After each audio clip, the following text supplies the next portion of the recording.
未起之前係咩嚟㗎？估唔估到啊？呢個浸會大學未起之前係咩生態系統嚟㗎？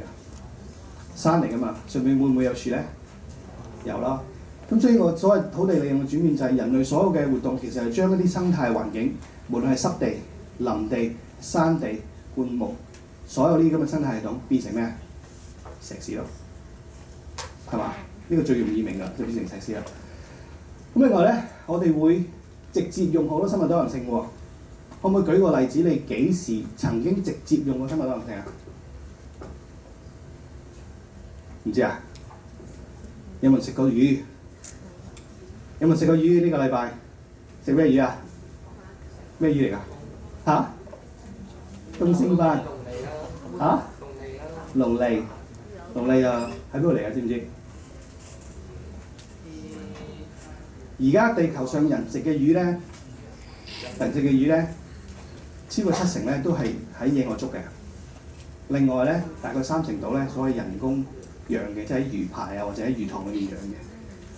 但係養個魚部分裏邊咧，其實咧又有90%咧係喺野外攞嘅。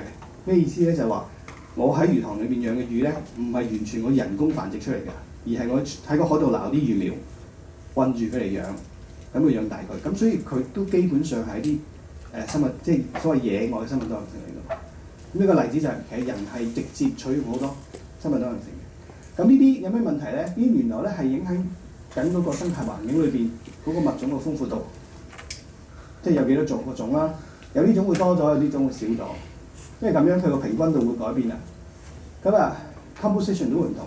有啲物種因為你嘅活動仍然喺呢笪地方裏面完全消失，但係因為你嘅活動咧有啲新嘅物種會入嚟嘅，咁佢組成會改變。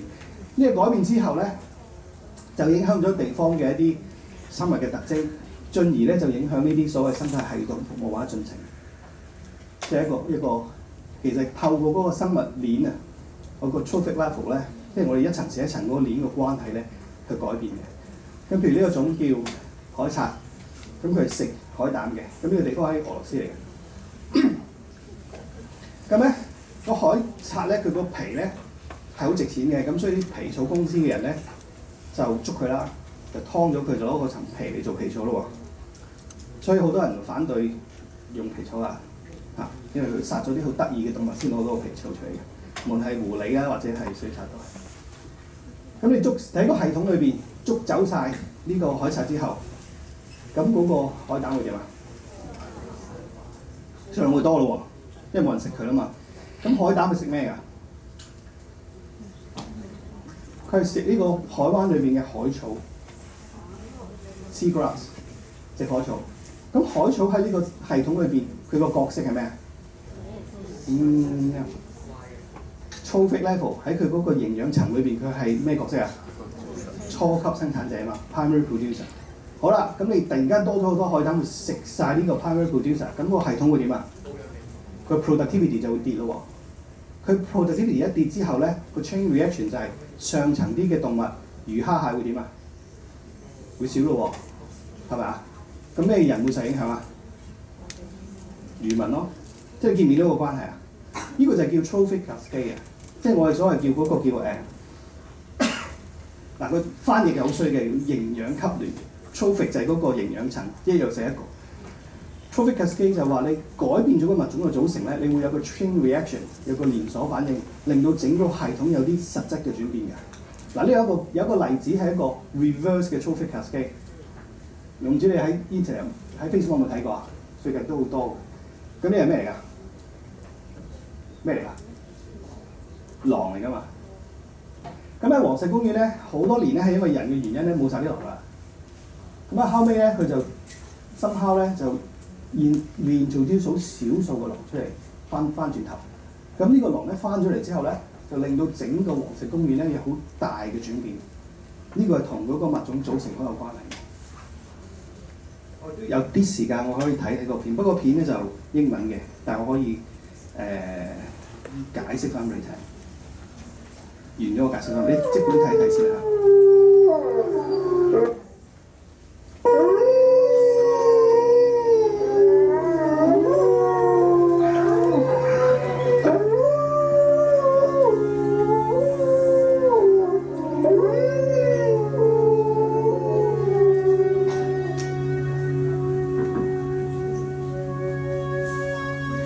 most exciting scientific findings of the past half-century has been the discovery of widespread trophic cascades. A trophic cascade is an ecological process which starts at the top of the food chain and tumbles all the way down to the bottom. And the classic example is what happened in the Yellowstone National Park in the United States when wolves were reintroduced in 1995. Now, we all know that wolves kill various species of animals, but perhaps we're slightly less aware that they give life to many others. Before the wolves turned up, they'd been absent for 70 years.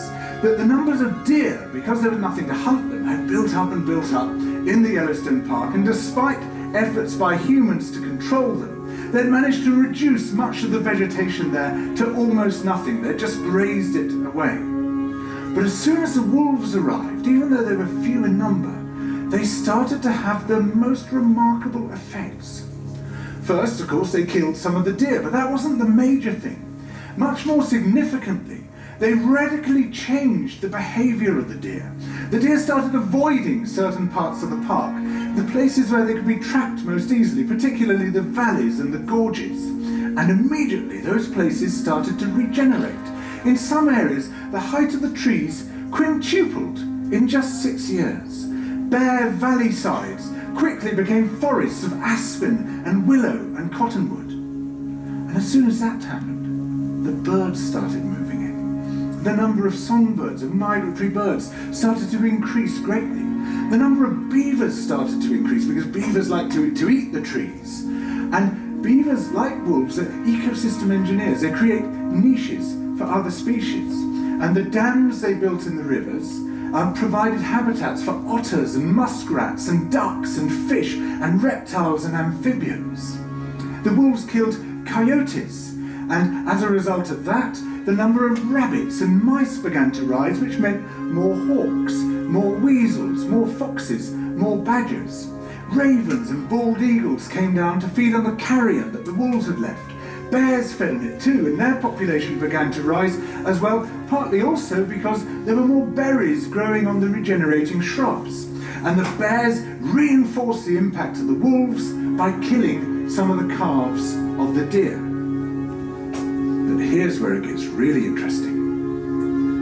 The wolves changed the behaviour of the rivers. They began to meander less. There was less erosion, the channels narrowed, more pools formed, more riffle sections, all of which were great for wildlife habitats. The rivers changed in response to the wolves. And the reason was that the regenerating forests stabilised the banks so that they collapsed less often, so that the rivers became more fixed in their course. Similarly, by driving the deer out of some places and the vegetation recovering on the valley sides, there was less soil erosion because the vegetation stabilised that as well. So the wolves, small in number, transformed not just the ecosystem of the Yellowstone National Park, this huge area of land, but also its physical geography.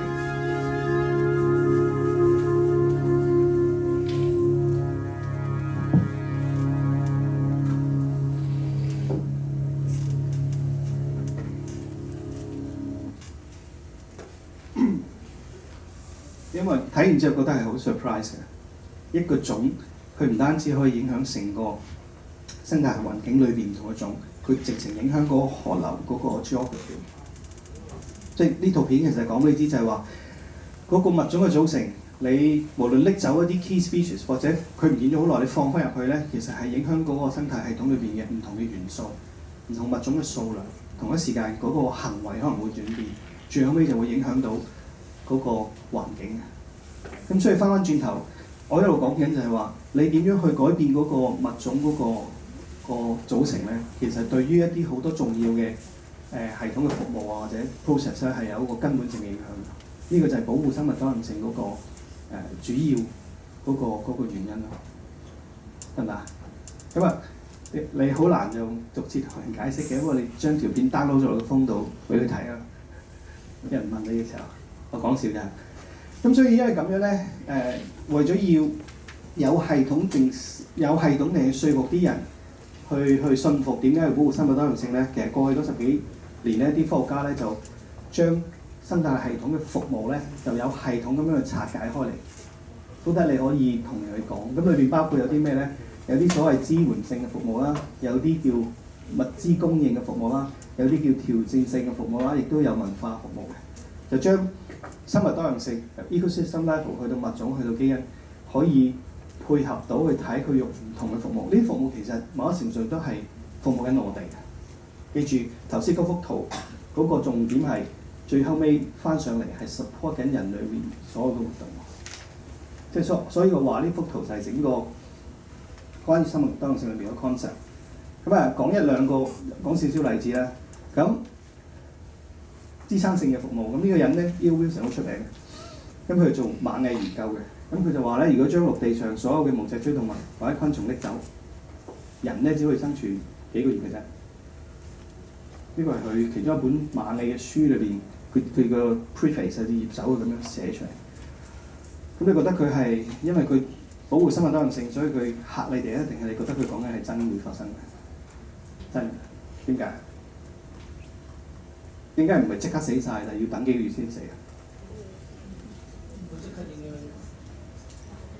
呢個就係同我哋嗰個地球裏邊嗰啲生態嘅 process。頭先我講嘅 ecosystem process， 呢啲支撐性好重要。咁其中一個叫 nutrient cycle， 所有嘅生物無論植物動物，佢都會每日都會製造好多廢物出嚟嘅。包括我死咗之後，我都變成廢物㗎。即係假設我翻返去原始嘅地方，我死咗喺個森林嘅土地嘅裏邊。咁你咧死咗之後就變成一啲叫死嘅有機質 dead organic matter。咁佢咧就會經過呢個分解同埋 mineralization 之後咧，佢就會變成一啲所謂泥土嘅養分，再俾呢個植物吸翻，就進入翻去嗰個食物鏈個營養層嗰度，就重新去做嘅。咁如果你冇晒呢啲無脊椎動物之後咧，呢啲 dead organic matter 就出現問題啦。咁譬如你睇嗰啲荷里活嗰啲電視，咩 CSI 啊、Bones 嗰啲咧，你通常屍體發現之後，佢用咩方法決定